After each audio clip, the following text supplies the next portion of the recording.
There are nights on the Jornada when the wind doesn't blow, it listens. On those nights you can hear the tick of a grasshopper's leg, the scrape of a boot on caliche, the soft rattle of tin on a barn wall that should have been nailed tighter but never was. Luke Colton knew those sounds, the way other men knew hymns. He stood in the dog trot between his house and the kitchen, cradling a blue enameled mug like a steadying weight, and watched the Organ Mountains stretch their ribs across the moon. A coyote barked, quick and irritated. Somewhere beyond the dry draw a horse snorted and settled, the kind of sound that says, "I smell you, that's plenty." On the table inside lay the ledger he'd meant to finish. Weights of sorghum, a tally of calves, who owed who for salt, but he couldn't get his hand to take up the pencil.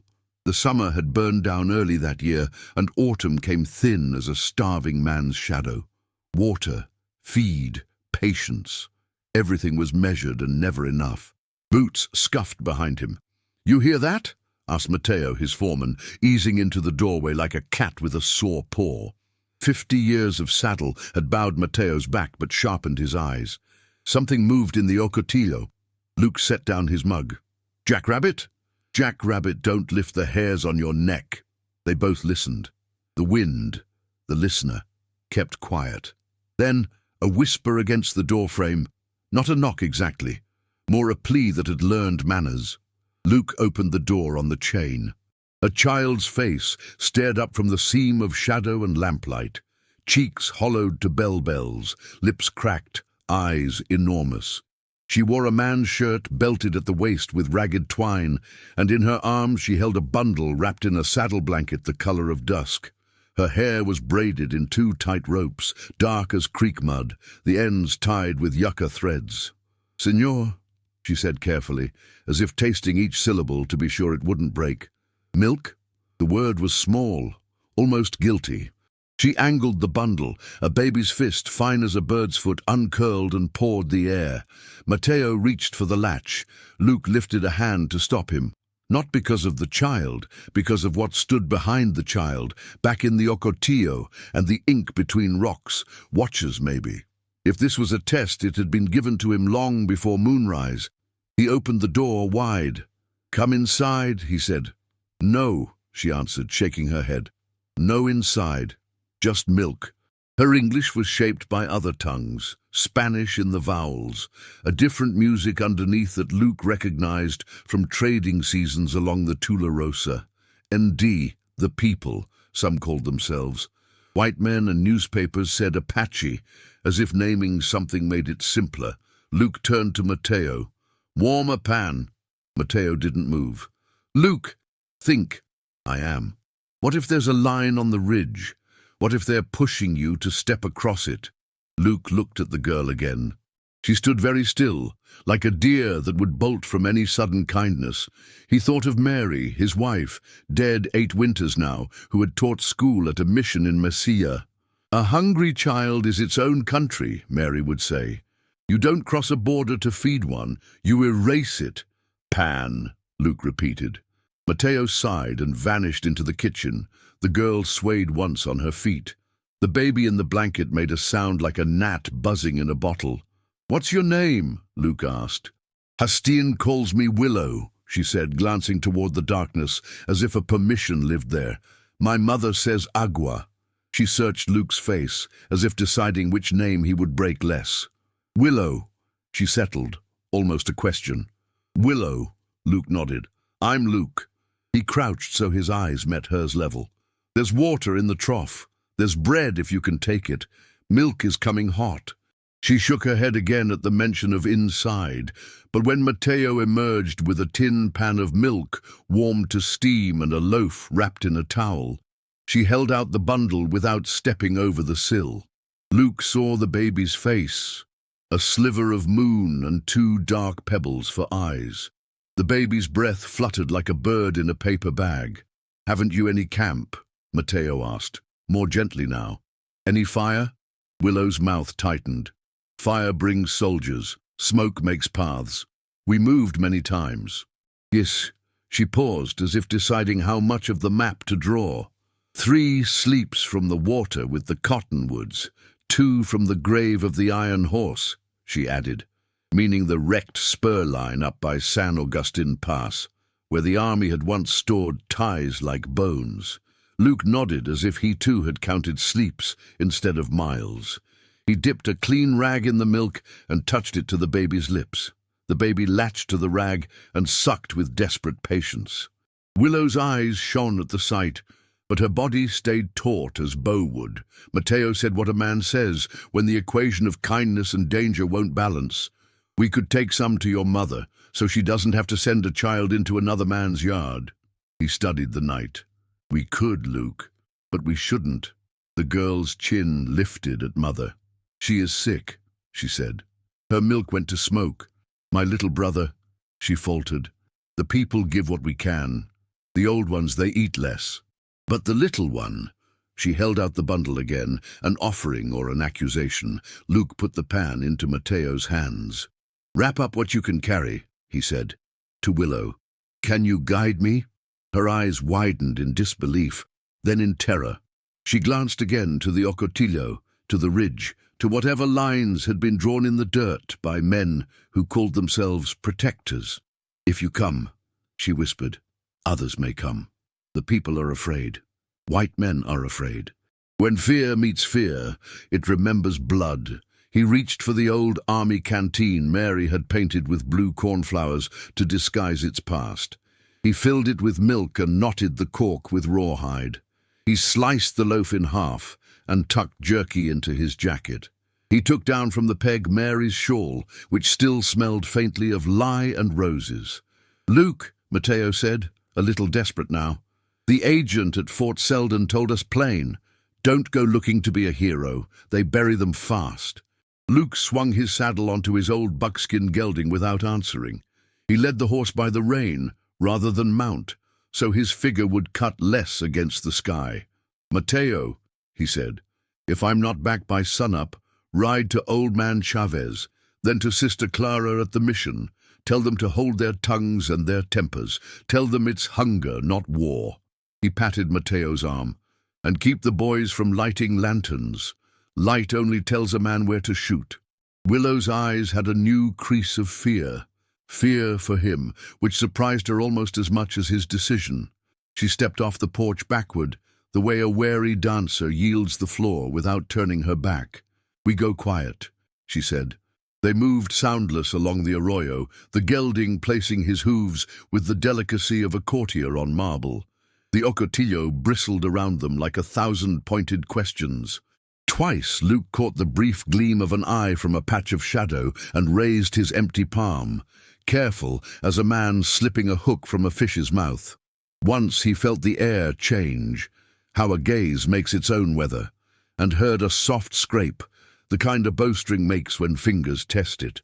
They didn't speak until the land folded into a shallow basin guarded by cottonwoods, a place that gathered the rare water like a palm. A cold fire lay in a hoop of stones. A woman sat wrapped in a blanket against a rock, as still as if she'd been carved there, her eyes huge and fever-bright. When Willow moved into the circle of trees, the woman's shoulders softened. When she saw the canteen, her mouth trembled once. Luke stopped at the rim of the camp and put the canteen on the ground, then stepped back 2 paces. Milk, he said, and made a pouring gesture. He set the bread down, and the jerky, then the shawl, folded small. He did not step closer. From the dark, 2 men emerged soundlessly, their hair black ropes, their faces wind-burnished, cheekbones cut by miles of open country. One was not much older than Luke, lines fanned around his eyes like crow tracks. The other could have been Willow's brother in 10 winters. They looked at Luke, at the gifts, at Willow, at the baby, and back at Luke. No one raised a rifle. No one smiled. The older man stepped forward just enough. Tate, he said, touching his chest lightly, the word Luke had heard among the people for father, or sometimes simply man with weight. He pointed to the woman. This is Naigan. Her fire is small. Luke kept his hands visible. I am Luke, he said, tapping his chest. He did not say rancher, he did not say neighbor, he did not claim what the law claimed. The younger man crouched and opened the canteen, sniffed, tasted, and nodded. He dipped the rag and passed it to Nigan, who steadied the baby with a hand that shook. The baby drank, his throat working like a fledgling's. Willow made a sound that might have been a laugh if it had been fed better. The older man's gaze held Luke the way frost holds a leaf, chill but exquisite. "Many men give bullets," he said in careful Spanish. "Few give what slows the heart from eating itself." Luke's own throat tightened. "Hunger makes men foolish," he said, also in Spanish, because the music at least was familiar. "Hunger makes men honest," the older man corrected, with no heat in it. He nodded toward the shawl. "Whose?" "My wife's," Luke said. He did not add dead, because that word had already lived in all their houses. "Then it is not only milk you brought," the man said simply. He glanced to the ridge, where a sliver of bronze hinted at a watcher. He lifted his chin, and the sliver vanished. "Go now," he said to Luke without threat.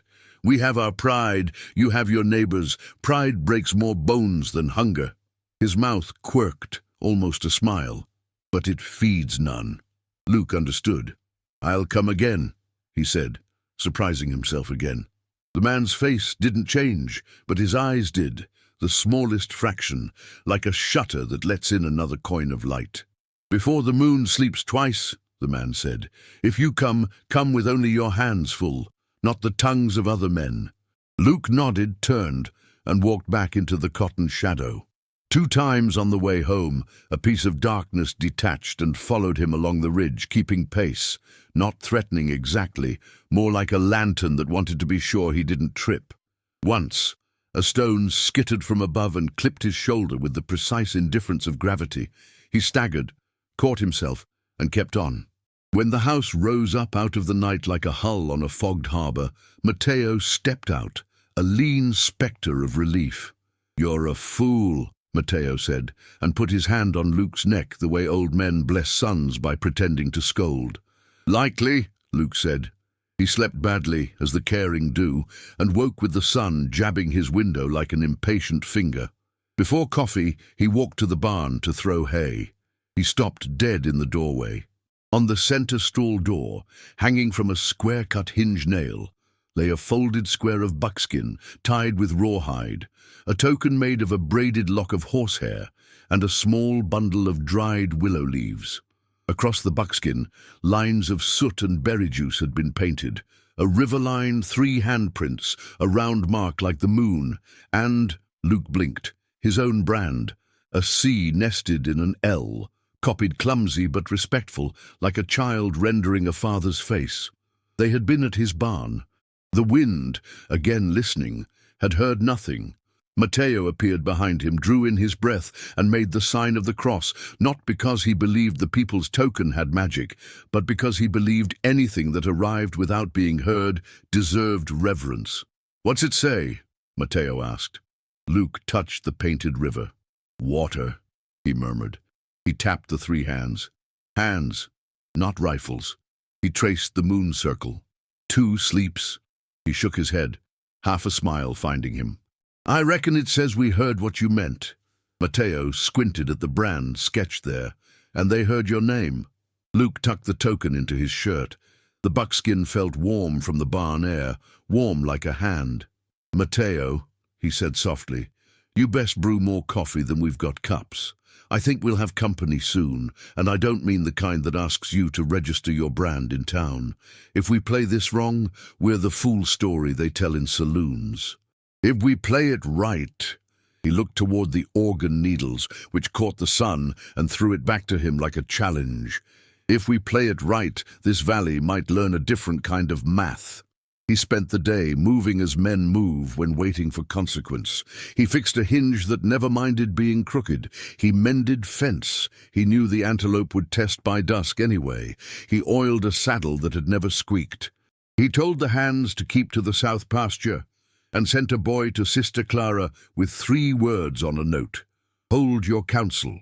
By night, when the wind came home and sat on the porch like an old friend, Luke set 2 extra plates on the table and felt foolish for it. He slept in his boots. The dawn came blue and chilled. It brought the smell of wet stone and mesquite smoke from somewhere not far and not near. Luke stepped outside, and the land, or maybe his own blood, told him to be still. Riders. Dozens. Not the thunder of a charge or the strut of a posse. Something slower, deliberate, like people walking in a house where someone is sick. They came in a crescent that did not close, a half circle that held a space open for him at its center. Faces painted for cold rather than war. Blankets thrown not as flags, but as weather. No rifles raised, but nothing careless. Willow was with them, perched behind a woman on a flea-bitten grey, the baby a knot against the woman's chest. Willow's eyes found Luke and held, not like a debt, but like an answer learning its question. An older man rode forward, the one from the cottonwoods. Beside him, another, broader, wore a beaded band at his brow and a concha belt polished by generations of hands. The broader man carried no gun. He carried a bundle wrapped in striped sirap and a strip of rawhide with charcoal marks on it. Mateo whispered behind Luke's shoulder, "They've come to return your milk." Luke stepped into the half-circle and waited. The broader man dismounted, slow and careful, a man stepping into someone else's church. He walked to Luke's porch table, Mary's table, and laid the bundle there. Then he laid the rawhide strip beside it, and with a small nod, stepped back. "Eat," he said in that careful Spanish that had learned to be neighbors with English, "before we speak, so our words do not stumble over our stomachs." Luke untied the rawhide and unrolled the serape. He saw smoked meat, neatly cut and stacked, parched cornmeal in a gourd bowl, a string of dried peaches, last summer's sun saved for this morning. His throat closed. He did not ask if this was more than they could spare. He already knew the answer, and the answer was precisely. He split the meat, poured coffee, pushed plates toward Mateo, toward the women and children who edged nearer when they realized this was not a moment for rifles. They ate standing up, as men do when ceremony and appetite make a treaty in the ribs. Only then did the broader man tap the rawhide strip. On it, drawn in charcoal, were marks Luke recognized with a jolt, a river line that matched the Rio Grande's awkward elbow near Mesilla, a series of circles that could only be the waterholes Luke and Mateo had catalogued these past years, when drought taught them numbers better than any school. A narrow shaded band along the foothills, sacred ground perhaps, and 3 squares along the river road that looked, ridiculously and precisely, like Luke's barn, old Chavez's mill, and Sister Clara's. Mission. Between the river and the foothill band, the charcoal showed a dozen small lines crossed with ticks, the universal language of fence.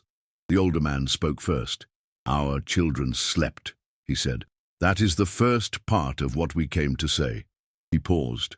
"The second part is heavier." Luke waited. He had the feeling of standing on a plank bridge and feeling someone else step on, and the bridge holding, surprising both of them. "For 3 summers," the man continued, "your cattle have chewed the water's edge so low that when the rains come, the river takes the bank and our trails flood. For many winters, some of our young men have taken your calves because the army took our horses, and hunger does its own law. For longer than that, men who speak in both our names have gone to war without asking either of us if we wanted it." He looked around at his riders. They looked back with faces that had practiced not being read. "We cannot live like that and call it living." Luke nodded slowly. "Nor can we," he said. "I have hands who are good at fences and bad at reading faces. I have neighbors who like to fix a thing by shooting at it. I am not proud of either." The broader man tapped the rawhide again. "We came because a child knocked on your door and did not die of it," he said, not smiling, not needing to. "We want to draw a line that is not a fence, and a fence that is not a war." He pointed with a crooked finger. "Here, from the cottonwoods at the bend to the rocks that looked like 2 old women gossiping. This side, your cows keep moving. No camping cattle at the water more than a sun, or the edge dies. That side, our dead sleep, no hooves there. When the river swells, we send boys to help your men cut channels so the bank doesn't go. When the grass fails, You bring flour to the mission 2 times a moon. Sister counts, not you. When the deer run fat, we bring meat, and not after you beg. If a young man breaks the line, he works your ditch 2 weeks and eats at your table with his shame. If one of your men breaks it, he mends our trap fence 2 weeks and brings no rifle, no army, no agent, just us, here. He looked up finally, and did smile, thin and fierce. And when the calves drop in spring, we do not take them unless a man asks us to teach him to track. Matteo made a sound that might have been a prayer, and might have been a laugh that had not found its courage. Luke stared at the map, at the common sense of it dressed in the clothes of ceremony. He felt a pressure in his chest he hadn't named since Mary died. He named it now, relief, that did not trust itself yet. "How do we write it?" Luke asked, because he was a man who believed in ink only after the handshake had proven itself. The older man lifted his hand and brought it down on the rawhide, a gentle thud. "Like this," he said, "and like your paper, if it makes your neighbors grow up." He looked to Willow, who stood near the porch post, the baby asleep a miracle's breath from waking. "The little ones drink what we decide," he said. "They do not drink our anger anymore." Luke swallowed. He felt Mary's shawl on that woman's shoulders, the way a man feels a scar in the rain. He felt the barn boards listening. He felt his hand's own weight. "Then eat the rest," he said, "because there are words you say, so your mouth will remember you said them. Eat, and when we're done, we'll walk the river and set stones where the lines will be. I have no ink that the river respects. Stones it remembers." The older man nodded. "Good," he said. "We brought more horses. You will ride our pace or fall behind."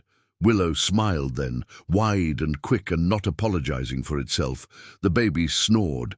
Matteo, recovering himself, banged mugs on the table and poured coffee into them so black it could see itself. And when he lifted one mug toward the older man, he did it with the small bow that says, "I have been corrected, and I am glad of it." Behind the half-circle, the hands from the south pasture started to drift up, led by the youngest, who could not help themselves from seeing history when it strolled into the yard with its hat off. Sister Clara's buggy creaked along the road with her tiny horse stepping brisk because it liked to be important. Old Chavez came limping, leaning on a cane that had been a shovel handle. The half-circle widened to include them, then widened again. The wind came back to the porch and sat down, satisfied because it had heard what it wanted. By mid-morning they were striding the riverbank, ranchers, the people, a nun with her skirts pinned, a miller with his cane, a girl called Willow who remembered both names. They set stones. They set them where the water would look and nod, where cattle would hesitate longer than their hunger, where boys would see a line and not ask whose idea it had been, only whether their mother would hear about it if they forgot. And when noon burned the shadows out of the cottonwoods, they came back to the barn to write the thing that the rawhide had already said. Luke took his ledger and turned to a blank page. He wrote, with Matteo reading over his shoulder and the older man correcting with a finger, a strange sentence that belonged to that valley more than to any book. "The river is not a fence. The fence is not a war. The children eat first." He did not know then that a year from that day, a newspaper in Las Cruces would print those words and call them the Harper Organ Accord, or that the army would ignore it and the valley would keep it anyway, which is a better kind of law. He knew only that the wind had stopped listening because it was busy carrying the news. That night he slept without his boots. For the first time in a long time, he dreamed of Mary, and did not wake with his hands clawing air for something that wasn't there. He woke before dawn, as he always had, and reached for his hat. There was work to do, a different kind than yesterday. If a man is lucky, he lives long enough to learn that kind twice.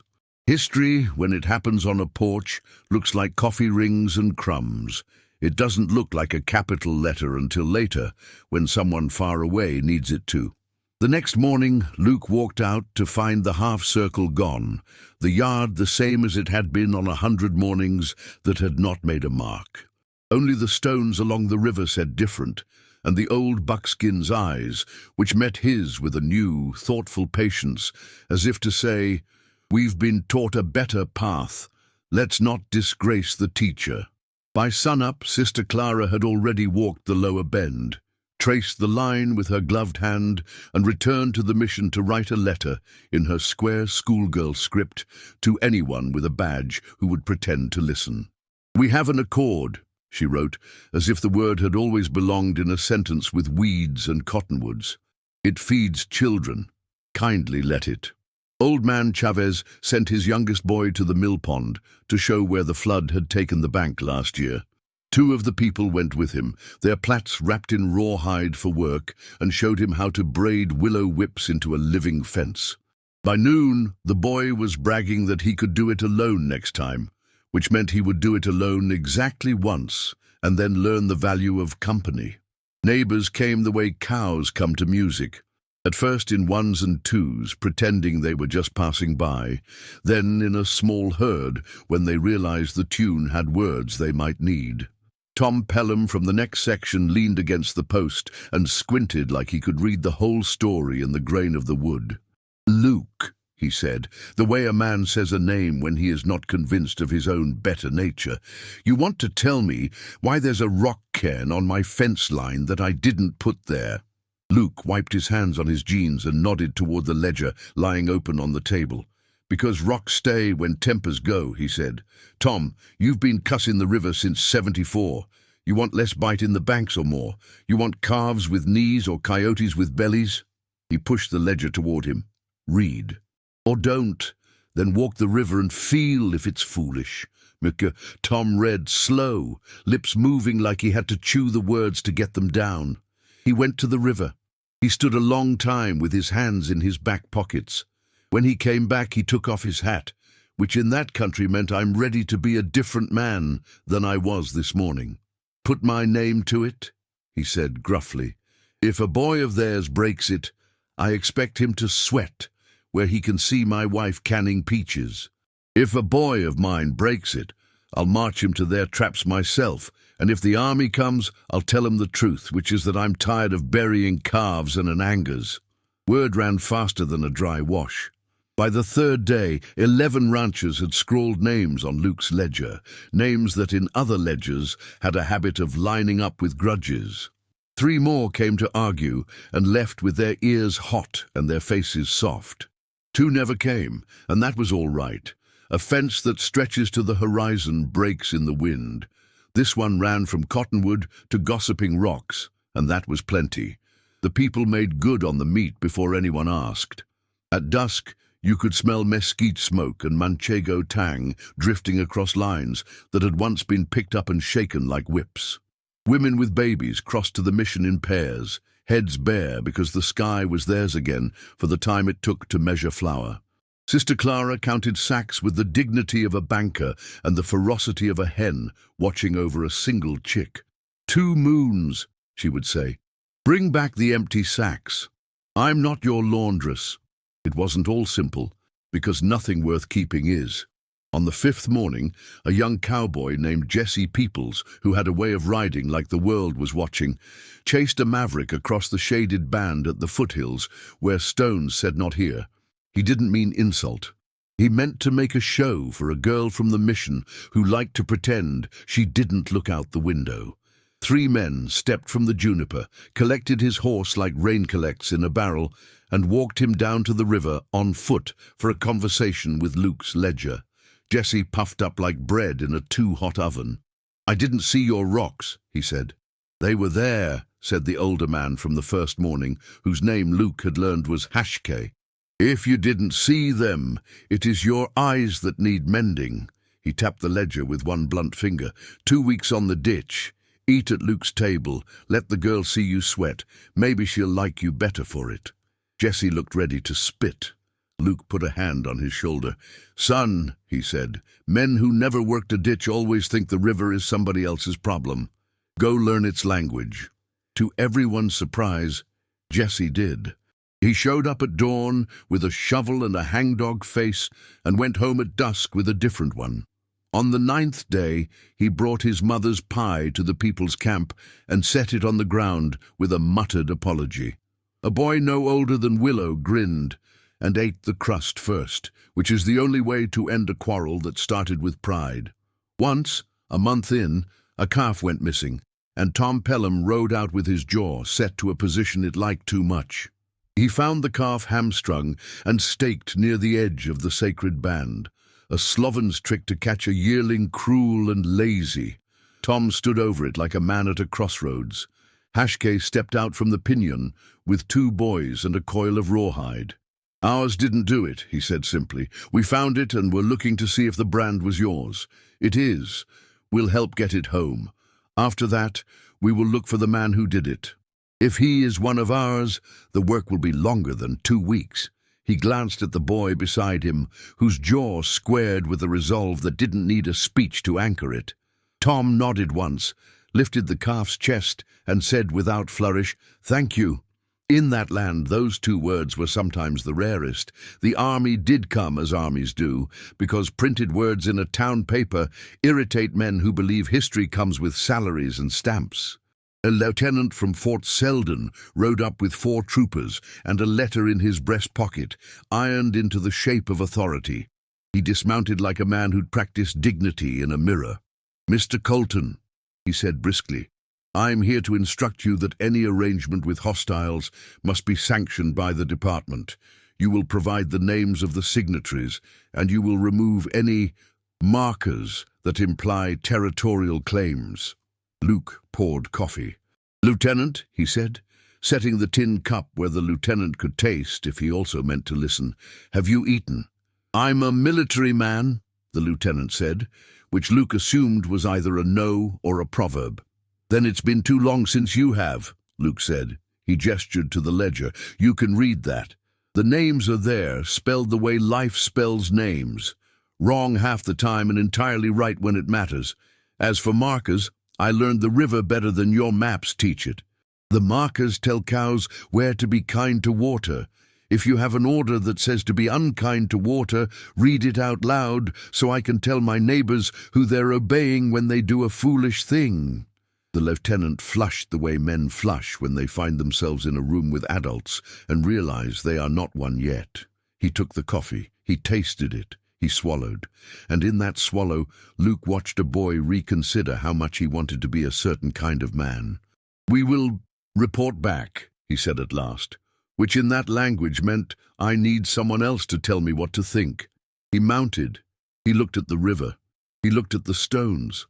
"Those are placed well," he muttered without meaning to, and rode away, the kind of retreat that is not quite that word. News of the accord reached Las Cruces with the regularity of gossip and the irregularity of truth. A man at the Citizen who had never set boot on the Jornada wrote that a cowboy, capital C, had purchased peace from savages with milk and sentiment, which told Luke that paper ink can lie with more confidence than a gun can shoot. Sister Clara, who had no patience for lies dressed as entertainment, rode to town in her black bonnet like a small thunderhead, and sat in the man's office until she edited the headline with a pencil stub. "Neighbors share water, children eat." The editor, who had a mother once, let it stand. A month later, a schoolteacher 40 miles away copied the phrase on her chalkboard and told her students, "This is how law starts where courthouses end." In quiet corners, other magic, of the ordinary sort, kept happening. Willow began visiting the mission 2 afternoons a week to learn letters with Hattie Pelham, who hid her letters under her mattress so her brothers wouldn't sneer. The 2 girls, different as dawn and dusk, took turns sounding out the names of their land as if the land were a book that had been waiting for someone to read it gently. Willow taught Hattie how to read tracks, which is just writing upside down. Hattie taught Willow how to sign her name in both languages, which is tracks of a different kind. The baby grew and laughed and reached for the blue cornflower canteen whenever it flashed in sun. Once, when snow dusted the organ needles like sugar, Mary's shawl came back to Luke, folded and clean, smelling of smoke and another woman's hair. Negan brought it herself. her face full with sleep and meat, and the long, slow medicine of not being hunted. She placed the shawl on the table and put her hand on it, and then on Luke's shoulder, a touch with the weight of a blessing and the denial of one. "It did what it needed," she said. "Now let it be cloth again." Luke wanted to say he couldn't take it back. He wanted to say the shawl had chosen a new house. He wanted to say he heard Mary laughing at his foolishness. He said only, "Thank you," because that too is a treaty syllable. Spring worked as spring works. Calves wobbled up, found the udder, and made the world seem like it might continue. Young men who had once measured themselves against miles of anger began to measure themselves against ditches well dug, and some of them found the second harder. The river, puzzled at first by this new attention, tried one weak flood in May, just to see if anyone still remembered how to be disappointed. They did. They fixed it. On the anniversary, one circle of the moon being not nearly enough but exactly human, the valley marked the day without speeches. Luke killed 2 steers. Hashke's people brought 4 deer and a bushel of prickly pears, roasted and sweet. Sister Clara said grace in a voice that didn't ask permission, and then told 3 boys to carry water without swagger. Old man Chavez, who had a poet's heart hidden under flour dust, set on the table a page from his own ledger where he'd copied the phrase that had found its way into the paper a year ago and into their bones sooner. "The river is not a fence. The fence is not a war. The children eat first." He tapped it with his cane. "This," he said, "is the only arithmetic I am not too old to learn again." That night, when the stars ran like spilled salt, Luke sat on the step with Mateo and counted blessings the way Mateo counted cattle, by touch, by ear, by habit. "I thought we were finished teaching this place anything new," Mateo said. "Turns out it was waiting on us to pass the grade." Luke smiled in the dark. "Mary always said education was just a long apology to the truth for being late," he said. "We were late." From the shadow near the barn, Willow's voice drifted, soft and sure, reading Hattie a line from a primer. The words were plain, the kind a child enjoys: home, water, bread. They sounded like prayer because they had been one. The buckskin stamped, then settled, the way a horse tells you it approves the moral but is too proud to say amen. Years later, when the Cattle Association drew a map and the county put a seal on a piece of paper, they called the stones along the river Colton lines and ranked them a historic landmark, which is what men do to gratitude when they need it to sit still. And once, when a flood heavier than memory slammed down and took everything it could carry, the river paused a heartbeat at the Cottonwood Bend, remembered a child fed on a porch, and handed back 3 feet of bank, which is how rivers vote. Luke never much liked telling the story. He liked telling about the calf that tried to suck his boot, or the time Mateo fell asleep in the saddle and the horse took him home because it was embarrassed for him. But when people pushed, he'd say the one line he never felt ashamed to repeat. "I set a bowl on my table, and men I'd been taught to fear set meat on it. We ate, then we worked. That's the whole of it." And if they asked about the danger, about the night he walked into the cottonwoods and fear sharpened the air to a knife, he would shrug, not out of bravado, but because the longer he lived, the less he trusted big words. "I risked being a man," he'd say. "The tribe answered by being a people. That's what made history. The rest was breakfast."